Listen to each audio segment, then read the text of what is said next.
மாதிரிதான் இன்னொருத்தர் வெண்ணிக்காலடி, அவரும் என்ன பண்ணிருக்கா தெரியுமா? அவரும் புலித்தேவருடைய முக்கியமான தளபதி. அவரு என்னன்னா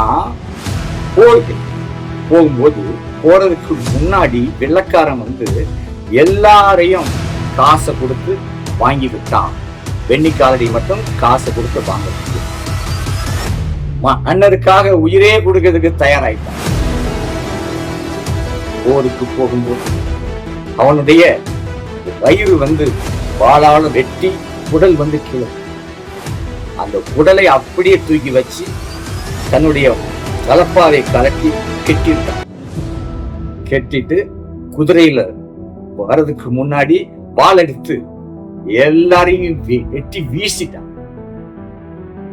வெண்ணிக்காலடியை பார்த்து அந்நியர்கள் பயந்து ஓடிட்டான். இங்க பார்த்தா மாமன்னர் புலித்தேவரை பார்க்கும்போது பார்த்தா அவனுடைய குடல் அப்படியே கொஞ்சமாவது வெளியே வந்து பிளட் அப்படியே புலித்தேவர் இதை பார்த்துட்டு ஆச்சரியம்.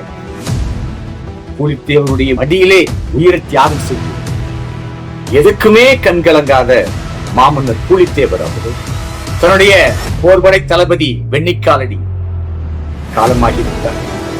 தன்னை விட்டு போய்விட்டாரே அப்படி என்று கண்கலந்து பாடெல்லாம் பாடியிருக்காரு. அவருக்காக ஒரு கோயிலே கட்டப்பட்டது.